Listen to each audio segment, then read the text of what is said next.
Welcome to today's episode, the podcast where we discuss the most recent installments of a different series every show. The Penguin Episode 1 After Hours drops September 19th, and if you go to www.thebatman.thepenguin.notthezacksnyder1.com, you can pre-order your fat suit today. It comes with one mangled foot and a bald cap with a nice comb over. Yes, Colin Farrell is back, and he's uglier than ever. The 48-year-old has really let himself go. In this excruciating dark comedy about a man seeking to find a slushy puppy on the streets of Gotham, we learn the aftermath of the 2022 movie. We learn what the guy from House of Cards is doing these days, and we also learn why How I Met Your Mother never got another season. But if I was going to compare this series to one thing, it would be the Apple Watch. The Apple Watch? I never had an Apple Watch. I know you had an Apple Watch. Do you like it? I mean, it does a lot less than like a phone or something. It just kind of tells the time in a funny way. It's so tiny, that screen. I never understood the purpose for it. And that was the same problem with the movie, and also what I went into thinking the problem with the show was going to be, which is you have this amazing Christopher Nolan movie set. And then you follow it up with the Superman versus Batman stuff that's going around. I get that. But then having the Batman and Pattinson coming in there and the Pattinson verse. So you didn't like the movie? It was so broody and dreary and most importantly, goth. And that's where I was like, they're trying to take the Christopher Nolan universe and make it even darker. And they didn't need to. It was plenty ugly already. So like bringing in an extra ugly penguin who felt very one-dimensional in the movie because he just owned a strip club, and then giving him his own series. Gritty is fine. Daredevil pulled it off. Punisher pulled it off. But this felt like it was taking itself too seriously. Not the show, but the movie. And it felt to me kind of like the Joker. And I wouldn't be surprised if Joker and the Batman were in the same universe. Well, James Gunn has said anything that's going to be outside the DCU, like this Batman universe is going to be placed in its own separate universe called Elseworlds. But honestly, there's never going to be a crossover between Joker and the Batman. Nothing like that at all. In fact, they are kind of in their own worlds. Well, doesn't Joker end with him doing the thing, or someone doing the thing to Bruce Wayne's mom and dad? Yes. So it relatively could. This could just take place years and years. Matt Reeves has come out saying that there's never going to be a crossover between Joaquin Phoenix Joker and this. Never say never. I didn't think Lady Gaga was going to be joining. Well, it's interesting that you mentioned this, because we've been talking about how it's the year of the detectives, but I think a good second answer is that this is the year of Batman, or at least Batman's characters, because if you follow the timeline, Kite Man, hell yeah, came out in July. DC has had a good year. Batman the Cape Crusader came out in August. The Penguin, September. Joker, Folie à Deux, October. And Harley Quinn Season 5, November. So there's been a lot of Batman, at least Batman spin-offs, that have been getting their own type of properties. And as far as Kite Man's concerned, that's a great show. It's pretty funny. And I know Harley Quinn's been good in the past. So yeah, I think DC, maybe even better than Marvel for 2024. What do you think? Probably, I would say so. Okay. Yeah. But that doesn't drift too far away from the point that like Joker, the Batman, it all just felt pretty pretentious. So I saw an article right before I watched it that said that they had changed his name from Cobblepot to Cobb. Yeah, and that upset a lot of fans. Yeah, it upset a lot of fans because they were like, how can you be that pretentious? How can you just be that smug about yourself, thinking that you're that cool? But by the end of the first episode, which is like an hour long, I kind of understood where the writers were coming from. I think they could have said it in a different way, right. But I kind of get why they didn't want to distract away with any of the goofiness of a comic book world when they were introducing this version of the Penguin. It does have an hour plot, so if you want to jump into it, I do have a lot that I kind of want to go over. I did have a 3 truths 1 lie game kind of about the Batman, just the films, and I wanted to see if you could guess what the lie was. So really fast, in 2020, 2 years prior to the film, a spin-off series, Arkham Asylum, was a straight-to-series order greenlit but canceled in 2024.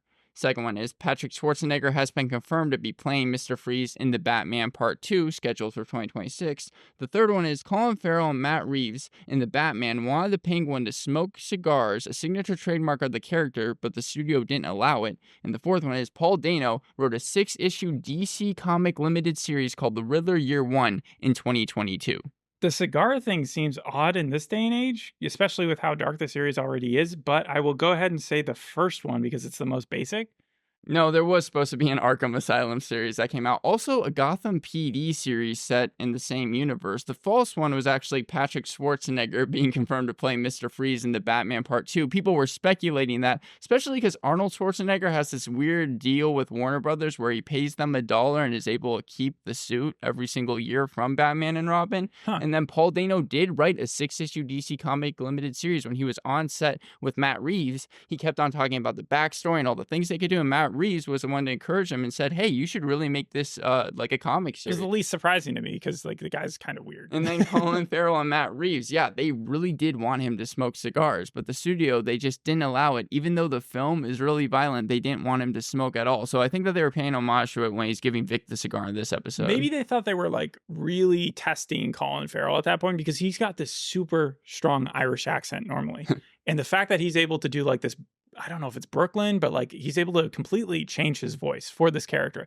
And if you tempt fate and stick a cigar in that mouth and have him trying to speak at the same time, maybe they just were like, let's keep where we have it because he sounds good this way. They were basing his character off of Victor Corleone from The Godfather. Also, I've seen him compared to The Sopranos. Before we get into that, no. Ugh, I wish you hadn't said that because I was going to call him Tony Soprano, the Penguin. But anyways, yeah. So Bruce Timm animated series had a very similar pilot when we watched that. It was about two warring factions in Gotham. One of them being controlled by the Penguin. Now the Penguin was a woman Penguin, but her rival was Rupert Thorne. And here it's Falcone, it's the Penguin, and it's also this new Clancy Brown's name or whatever. Right. So they mentioned Clancy Brown as Salvatore Maroni. They mentioned him in the film, but we never actually see him. So you've got this power struggle is what I'm saying is the similarity between the Bruce Timm universe and then this one.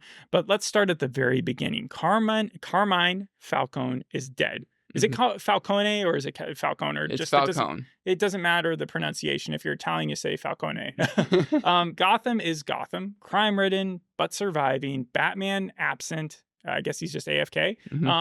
Alberto Falcone is Carmine's son and heir apparent. He runs into Oswald Cobb, the Penguin, stealing from his dad's stash. But instead of killing him, they both hang out until the Penguin kills Alberto impulsively when Alberto goes on a drunken rant about how Oz will never be respected and that he's a loser. And then while taking care of his body, Alberto's body, Oz catches a juvenile delinquent stealing the rims from his car. Well, let's talk about it for a sec. So Victor Aguilar. We start off the first scene, you hear the soundtrack from the movie, and it's strange because the person who did the movie, their son is in charge of doing the soundtrack for this TV show. Why? Why didn't he? I don't know, but okay. Did you hear that Dumbledore's kid, the original Dumbledore, Richard Harris? Yeah, his kid was offered the role for the remake of Harry Potter, that series that's coming out, and he said no because he didn't think the remake's going to be any good. It happens all the time with like Percy Jackson. I know they but he said he didn't think it was going to be good. Yeah, I mean, he's like, you're not going to be able to recreate what my dad did. But you also see in the series Bella Reel's cameo. She was the mayor from the movie. She also shows up for like a quick minute here, and then even the title card is very similar to the Batman in the red lettering. It happens really fast, but it's the Penguin. The tone's the same. Everything's the same. Yes. I'm just trying to describe the fact that the Penguin's still out there. He's trying to work with the Falcones, but then he ends up killing the main dude, right? Yep. And so he's hiding the body. He teams up with this teenage kid, and after arranging an alibi for himself, which he says he's with like one of his strippers, Oz is then called to Falcone's home, where he's told that they're going to shut down his base of operation. Now, this would have happened regardless of whether or not they just killed the guy.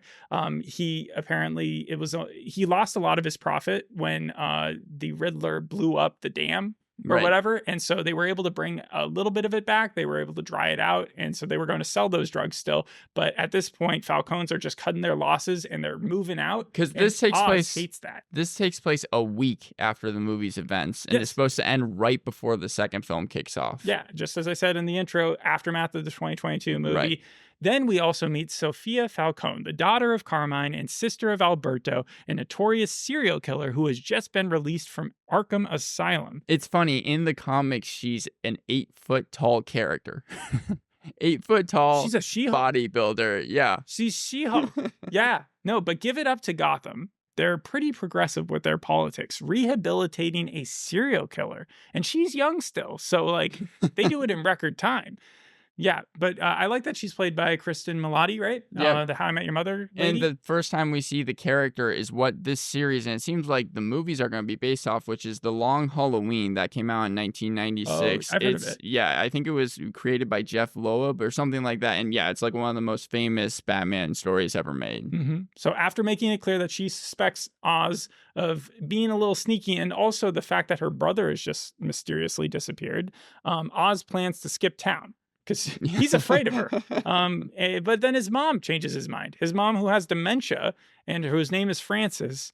And after She's not in the visit, comics. They just, I think, created her character for this. I'll get to her when we talk about pros and cons. But Oz then visits Falcone's rival because he comes up with this plan. And that's Salvatore Maroni, Clancy Brown. And he's in Blackgate Prison, which I guess is different than Arkham Asylum. And he's offering to bring the drug operation that the Falcones want to break down and give it to Maroni. And Maroni is really reluctant because he knows that part of the reason he's in jail is because Oz betrayed them, right? Yep. And so Oz returns the ring that Carmine had on his finger, the one that he killed Alberto. And Maroni kind of like has a change of like demeanor.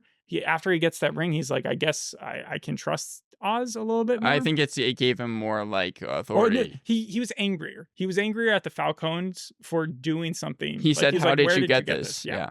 Sofia then captures and tortures Oz, which happens in a pretty brilliant scene where he's like running around the streets of Gotham, and then he crashes his car, and then one of the goons gets hit by a bus, but he still gets caught, right? And so he's just about to lose his first fin. And by that, I mean his arm, but they do have it like in a noose and they're like about to pull it off. And then Victor, they pre-planned this, but we hadn't seen it on screen, sends the car that they had hidden Alberto's body in straight into the Falcone property, implicating Salvatore Maroni with a message in the back trunk that said like payback's a bitch or something like that. And it just said payback. Yeah. And making it seem like that he's responsible, Maroni, not Oz. So Oz gets to keep his arm, and in the end, him and his new teenage protege are splitting their slushy puffies because they are both kind of like in the same boat. It was supposed to mirror Batman and Robin's kind of relationship. Also, Salvatore Maroni, do you know who played him in the Christopher Nolan films? Oh, I probably do, honestly. I think you do. Yeah, no, it would just take me a minute. Can you tell me which movie? The second one. The second one? Would it be when the Joker runs in with or not runs in, but like has the briefcase and then drops the briefcase in front of that guy and then opens up the thing? Is that Salvatore Marone? No, I know who you're talking about, but that's just another boss. Yeah, but Salvatore Marone is like a character in the movie. He's not in it for like a quick scene. It's Eric Roberts. Okay. Yeah, Eric Roberts, and he made his first appearance in the Dark Knight Detective comics in like 1942, which is, I think, only a year after they introduced the Penguin, because the same person who made the Penguin, Bill Finger, was also the same person to create Scarecrow. Bill Finger is the guy who created? Yeah, I created, I think, like kind of the drawing and everything for That's cool. I wonder if it's any reference to the fact they cut off the guy's finger. They cut off Alberto's finger in the show. Remember, the Penguin was giving his protege crap at the fact that he didn't cut off his head, and then Victor was like, "I couldn't do it, boss." So you didn't like the movie? Did you like the show? Okay, so this isn't shot like a TV show, right? And yeah. So they put a lot of effort into the way to make it look like the movie. You already pointed that out. Things that I didn't know that I needed to see. So it's compliments to the show for this. Penguin Tony Soprano. I did not expect to be as impressed by this character as I think the majority of people thought that this was going to be a brilliant thing. I had my doubts. Commissioner Gordon has been running around in a fat suit for years and pulling it off. Darkest Hour, Mank, Oppenheimer. I mean, it's not talking about Gary Oldman. Yes, I'm talking about Gary Oldman. Batman also did it though in Vice. Yeah, Christian Bale. So right, it's like they just they take characters from the Batman universe, the DC universe, stick a fat suit on them, and they make gold. And so Colin Farrell, he's usually a lean guy. He's got the heavy British Irish accent, like I said, just unrecognizable. And he even does the waddle and pulls it off. When you see that foot and why he has to walk like that, it is so good acting. Like I do give props to the show. It was so hot for him to stay in all that makeup, which was 2.5 hours to 3 hours a day, that he, after scenes, would walk into a tent that had freezing temperatures, 3 fans, and he referred to it as an igloo just so that he could stay comfortable. Yeah, I think this is a one-seasoner. Yeah, it's a mini series. It's gonna be 8 episodes. Yeah, but even if they were like, Colin, please come back, he might be like, no, he might pull the guy from Guardians of the Galaxy. He's coming back in the sequel. It's already been confirmed. But actually, Matt Reeves, who had a big hand in this, even though he is only said to be executive producer, said that this is the Batman epic crime saga. So he's talking about 3 movies, but also other spin-offs as well. That's all. One has already been confirmed, but he's kept the details kind of close to his chest. Okay, all right, I can see it. Like, they're trying to do their own Game of Thrones type of thing. It's working out so far. Only person that I could see that could have pulled this off just as well as Colin Farrell, Brendan Fraser, because we've seen him do it before in The Whale, right? Okay. The other thing that I didn't know that I needed to see until I saw it was another goth girl show. Like, it feels like we've had a lot of those, from the Jenna Ortegas of the world, the Christina Ricci's, Aubrey Plaza, and Agatha. Like, that character has been done a lot recently, and I wouldn't think that I would be as into it as I am with Cristin Milioti. But Halloween is around the corner, and the confidence she brings to playing Sofia, this serial killer mastermind, but at the same time psychopathic, fiercely loyal, young but like seen shit, unhinged yet in control. I like the dichotomy there. It totally defied my expectations. I think it's the best acting I've seen from her as well, and so like completely impressed with that. The only other person I think that could have pulled it off, Brendan Fraser.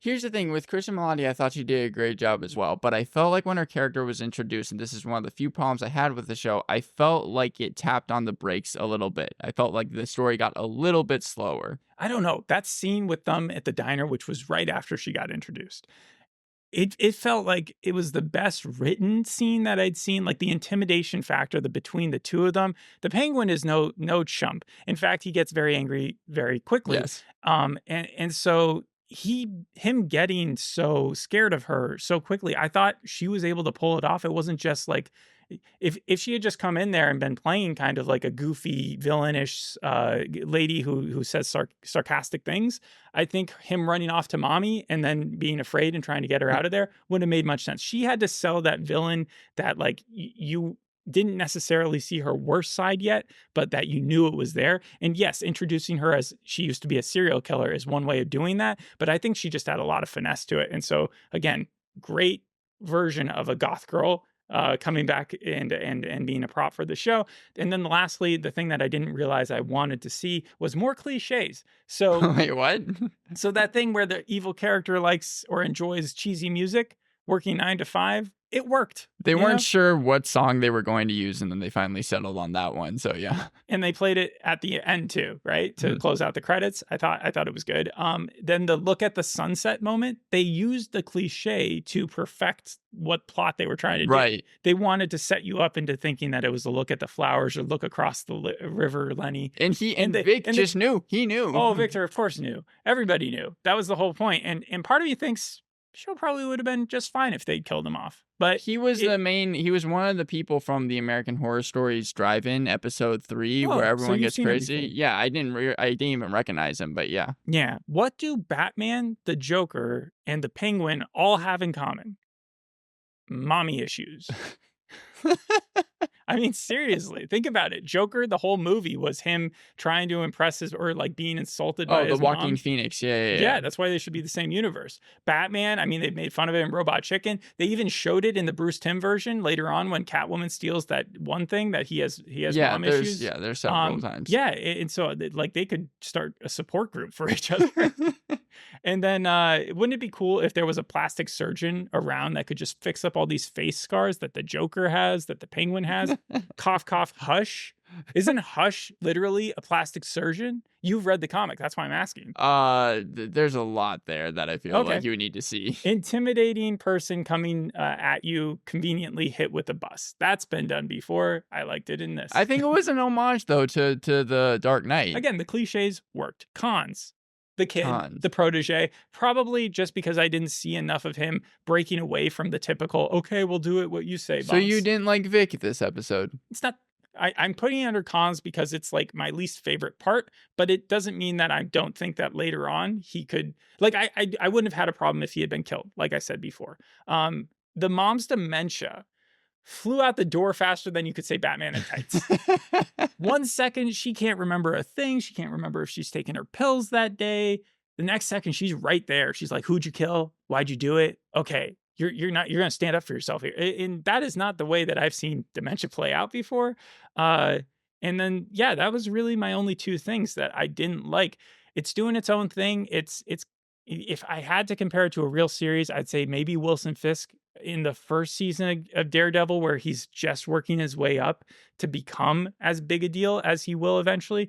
The Penguin, we've always really seen him as a crime boss. Right now, he's just like the lackey, or like he's working for the bosses still, but he has aspirations. And so we're going to see those play out. I didn't think that they were going to be able to pull it off quite as well. The fact that he, in the movie, isn't really a villain. Like, we don't see him do that many villainous things. And I was like, oh no, we're going to see a turn where he just kind of goes crazy with it. But I thought that Colin Farrell definitely kept it in the realm of reality.